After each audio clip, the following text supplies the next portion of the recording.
Hello，大家好，我是诺娜。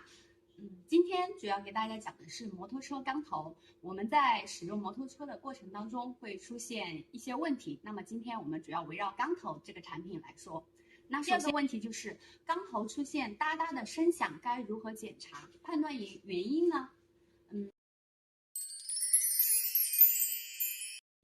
这种情况检查需要打开缸头盖或者气门盖，甚至要拆下缸头来检查。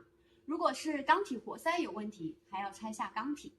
主要检查气门间隙是否过大，气门摇臂和凸轮轴是否磨损，以及缸头机油供油是否正常，正时链条和张紧器是否有问题等，找出故障的原因，再视情况来处理。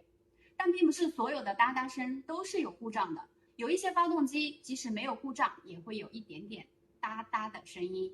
有一些无法消除，但又不会持续扩大或引发故障。如果是这样的话，我们就可以不用太在意。